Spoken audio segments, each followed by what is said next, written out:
चाहते हैं क्योंकि ये नैरेटिव, ये एजेंडा आपको सूट करता है। 12 साल पुराना बयान प्रधानमंत्री ने पकड़ लिया। भाई 2006 से जब हम बयान पकड़ रहे हैं, जब मनमोहन सिंह कहते हैं तब भी हमने ये बात बताई, तो इन्होंने कहा कि नहीं मनमोहन सिंह ने मुसलमानों का नाम नहीं लिया था। तब हमने मनमोहन सिंह का वो वीडियो चलवाया, तब जाके ये लोग चुप हो गए, बात बदलने लगे। 2012 में राहुल गांधी ने कहा, और कहा ही नहीं, करके दिखाया। आंध्रा में करके दिखाया, तेलंगाना में करके दिखाया, कर्नाटका में करके दिखाया। ये तो ऑलरेडी दे रहे हैं, ओबीसी का हक मार रहे हैं, एससी एसटी का हक मार रहे हैं। ये तो मुसलमान की तमाम जातियों को ओबीसी में डाल के ओबीसी का आरक्षण उनको दे रहे हैं। तो प्रधानमंत्री क्यों ना बोले, हम क्यों ना बोले? अरविंद केजरीवाल बैठ के दिल्ली के सारे मौलानाओं को पैसा बांटते हैं आराम से बैठ के। 3 दिन हो गए, स्वाति मालीवाल पे मुंह नहीं खुलता है। चपरासी के लिए रोड पे आ गए।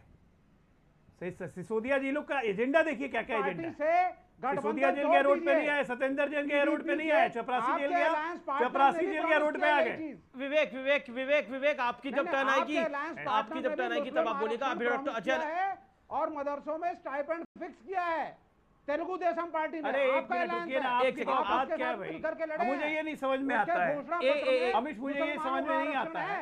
ये कम्युनिस्ट पार्टी अब अपने आप को कांग्रेस पार्टी से अलग नहीं मानती है। ये है भी कांग्रेस पार्टी के तलवे चाटने वाले लोग। इमरजेंसी में इन्होंने ही समर्थन किया था कांग्रेस का। तेलुगु देशम और दूसरी बात, तेलुगु देशम पार्टी, पीसीआर आप इंस्ट्रक्शन को फॉलो करिए। जो व्यक्ति को मैं बोलूं उसी का ऑडियो खोलिए। देखिए मैं इस समय ओडिशा में हूं और मेरा निवेदन है एक एक करके आप लोग बोलें, क्योंकि व्यूअर भी कंफ्यूज होता है और मुझे लगातार शिकायतें आती हैं इस तरह की। ओके, क्योंकि मेरा कार्यक्रम है, देश का सबसे ज्यादा देखे जाने वाला कार्यक्रम है।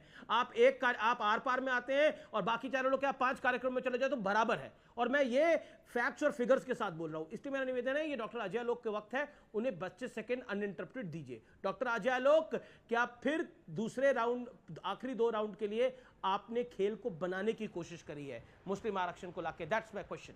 30 सेकंड्स। देखिए भाई, मुस्लिम आरक्षण की बात हम इसलिए कर रहे हैं क्योंकि रही मायनों में सेकुलर हम हैं, भारतीय हम हैं।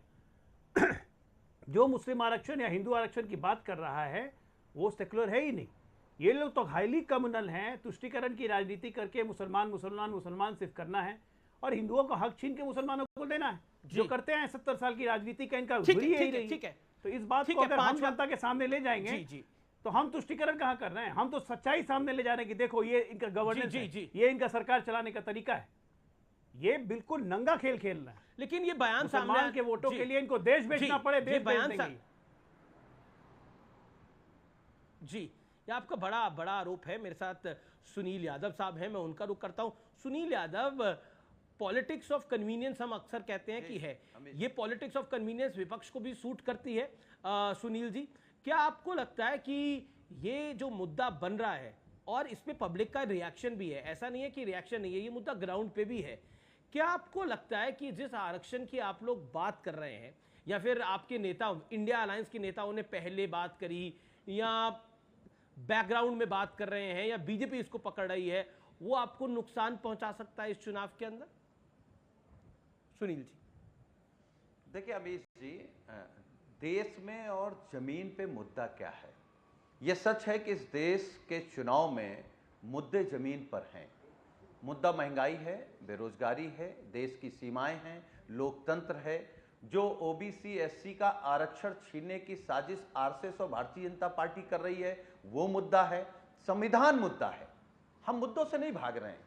एक, और हमें अच्छा लगा कि भारतीय जनता पार्टी के प्रवक्ता ने कम से कम आपके कार्यक्रम में देश के सामने कहा कि वो सेकुलर हैं, समाजवादी हैं और लोकतंत्र को मानने वाला, भारत को तरक्की की तरफ ले जाने वाला वही व्यक्ति हो सकता है जो ये कहे कि हम समाजवादी हैं। लड़ाई तो इसी बात की है कि कौन समाजवादी है, कौन समाजवादी नहीं है।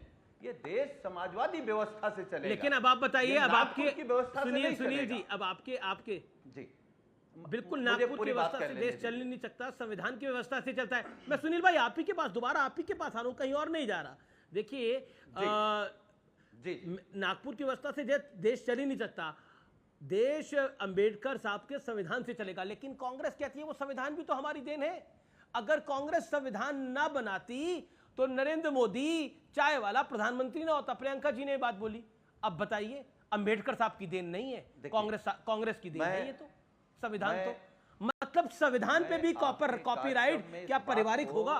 जवाब ये है, सवाल दीजिए, सवाल का जवाब दीजिए। देखिए अमीश जी सर, मैं आपके कार्यक्रम में इस बात को स्वीकार कर रहा हूं कि अगर संविधान नहीं होता तो इस देश के पिछड़े, दलित, आदिवासी, महिला, गरीब की क्या दुर्दशा अभी हो रही होती, वो हम आप कल्पना नहीं कर सकते।